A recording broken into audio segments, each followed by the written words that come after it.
అందరికీ B12 deficiency వస్తుంది. ఎందుకు అంటే ఏసీలు, మనం వాడే కెమికల్స్, తర్వాత ఎల్ఈడి లైట్లతోని కూడా మన సూక్ష్మజీవులన్నీ నశించిపోతున్నాయి. మనం తీసుకునే ఆహారంలో జీవశక్తి లేదు, ఎందుకంటే జీవమున్న ఆహారం తినట్లేదు.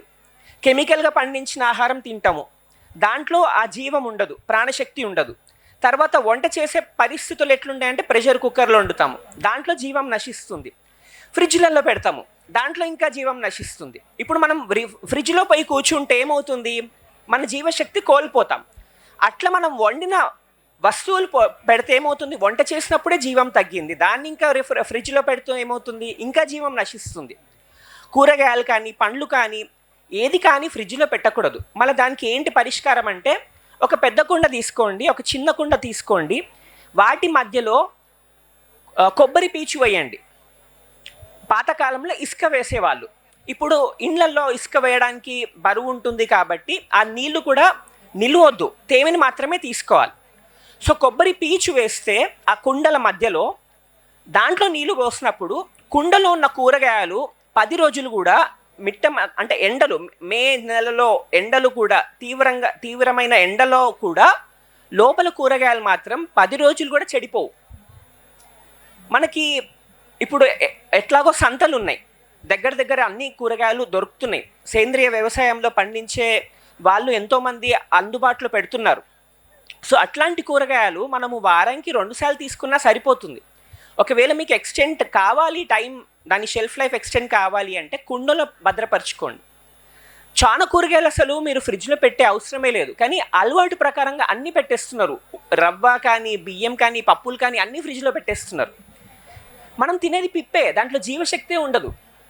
సో అందుకనే ఇది మాత్రం మీరు గుర్తుపెట్టుకోండి. తర్వాత నీరు, మనం తాగే నీరు ఎంత ఇంపార్టెంట్ అంటే, ప్రతి ఒక్కరి దగ్గర ఇది విష పదార్థం ఉంది, ప్రతి ఒక్కరి బ్యాగ్లో ఉంటుంది, ప్లాస్టిక్ బాటిల్లో నీళ్ళు కదా. అయితే మనం నీళ్ళు తాగాల్సింది ఫస్ట్ వర్షం నీళ్ళు కదా. వర్షం నీళ్ళు పోగు చేసుకునే పద్ధతులు ఎంతోమంది ఇక్కడ హార్వెస్టింగ్, రెయిన్ వాటర్ హార్వెస్టింగ్ గురించి ఎన్నో చెప్తున్నారు. సో అది సదుపాయం లేకపోతే, అంటే అట్లాంటి పరిస్థితి లేకపోతే మనకు వచ్చే మంజీరా వాటర్ అంటే ట్యాప్ వాటర్ ఏదైతే ఉంటుందో ఆల్రెడీ శుద్ధయి వస్తుంది, కానీ పైప్లో వచ్చేటప్పుడు తర్వాత దాంట్లో క్లోరిన్ వల్ల దాంట్లో జీవగుణం ఉండదు. క్లోరిన్ అనేది వోల్టైల్ కాంపౌండ్. మీరు ఒక కుండలో నీళ్లు పోసేసి దాంట్లో రాళ్ళు అంటే గుళిక రాళ్ళు, శంకులు, ఏమన్నా ఇసుకలో వచ్చే శంకులు అట్లాంటివి వేసి ఒక తులసి దళము లేదంటే ఆవు భస్మం అది వేసి బట్ట కట్టేసి సూర్యకిరణాల ద్వారా, చంద్రకిరణాల ద్వారా ఆ నీళ్లు శుద్ధి అయిపోతాయి. దాంట్లో ఉన్న క్లోరిన్ అనేది వోల్టైల్ కాంపౌండ్ ఎవాపరేట్ అయిపోతాయి.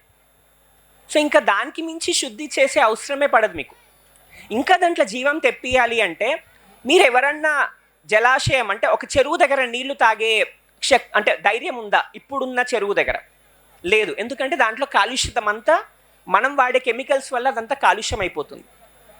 ఒకప్పుడు మన నిర్మాణం అంటే ఒక సిటీ అంతా కూడా నిర్మాణం అంతా కూడా లేక్స్ చుట్టూ ఉండేది, అంటే జలాశయం చుట్టూ ఉండేది. ఇప్పుడు మనం వాడే వ్యర్థాల వల్ల, కెమికల్స్ వల్ల ఆ జలాశయాలన్నీ నశింపబడుతున్నాయి. అంతేకాకుండా ఎన్క్రోచ్మెంట్స్ అంటే ఉన్న చెరువులంతా ఆక్రమించుకొని అక్కడ బిల్డింగ్లు లేపే అక్కడంతా విధ్వంసం చేసుకునేది మనము. సో ఇప్పుడు మీరు ఒక చెరువుని ఇంట్లో తయారు చేసుకోవచ్చు. ఒక కుండ తీసుకోండి, వెడల్పు కుండ తీసుకోండి, దాంట్లో చెరువులు ఏముంటాయి, చెట్లు ఉంటాయి, చేపలు ఉంటాయి, నత్తలు ఉంటాయి కదా, రాళ్ళు ఉంటాయి. సో ఇవన్నీ ఒక కుండలో వేసేసి అమర్చుకొని లేయర్ బై లేయర్ దాంట్లో నీళ్ళని శుద్ధి చేసే కొన్ని చెట్లు ఉంటాయి. క్యానా ఇండిగా, సత్యనారాయణ చెట్టు అంటారు. తర్వాత డక్వీడ్, అదొకటి నీళ్ళలో తేలే ఒక చిన్న ఆల్గే, ఒక డక్వీడ్ అంటారు. సో అవన్నీ కూడా నీళ్ళల్లో ఉన్న హార్డ్నెస్ని తీసేస్తాయి, దాంట్లో ఇంప్యూరిటీస్ని అబ్జార్బ్ చేసుకుంటాయి. తర్వాత సత్యనారాయణ పూల చెట్టు, క్యానా ఇండికా. తర్వాత వాటర్ అంబ్రెల్లా అనేది ఒక గడ్డి జాతి, ఒక అంబ్రెల్లా లాగా ఆకులు ఉంటాయి. తర్వాత డక్వీడ్ అంటారు. అట్లాంటివి ఎన్నో రకాల చెట్లు, నీళ్ళలో పెరిగే చెట్లు, నీళ్ళని శుద్ధి చేసేది. ఇది ఈజీగా అవైలబుల్ ఉంటాయి, ఈ 3 మాత్రం ఈజీగా అవైలబుల్ ఉంటాయి. అది మీరు ఏర్పాటు చేసుకుంటే ఈవెన్ మనకు ఆల్గే ఫామ్ అవుతుంది, అంటే సూర్యకిరణాల ద్వారా ఆల్గే ఫామ్ అవుతుంది. ఆల్గే మనం తీసుకోవద్దు, కానీ ఆల్గే ఫామ్ అయింది ఎందుకు అంటే నీళ్ళల్లో ఉన్న హార్డ్నెస్ని తగ్గిస్తుంది. సో మనం ఆల్గేని కొంచెం తీస్తూ ఉంటే, అంటే ఆల్గే అంటే నాచుని కొంచెం తీస్తూ ఉంటే నీళ్లు చాలా సాఫ్ట్గా ఉంటాయి.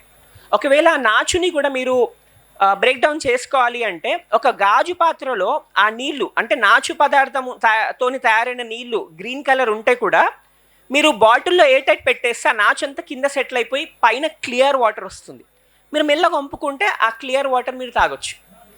సో అట్లా మీకు దీనికి ఎన్నో లక్షల రూపాయలు ఖర్చు పెట్టి ఆల్కలైన్ వాటర్ అంటారు, లేదంటే ఎన్నో మినరల్ వాటర్ అంటారు, ఏ ఖర్చు అవసరం లేదు. అంటే మీకు ఒక కుండ సరిపోతుంది. మీకు వచ్చే నీళ్ళు బోర్ వాటర్ అయినా కానీ ట్యాప్ వాటర్ అయినా కానీ, బోర్ వాటర్ కూడా మనం తాగితే ఉబ్బసం వస్తుంది. ఒకవేళ 100 ఫీట్ల నుంచి బోర్ వాటర్ తీసుకుంటే అది మీరు సంతృప్తిగా తాగొచ్చు, అది ఏం కాదు. కానీ ఇప్పుడు మన సిటీలలో 1000 ఫీట్ల నుంచి బోర్ వాటర్ తీసుకుంటున్నాం.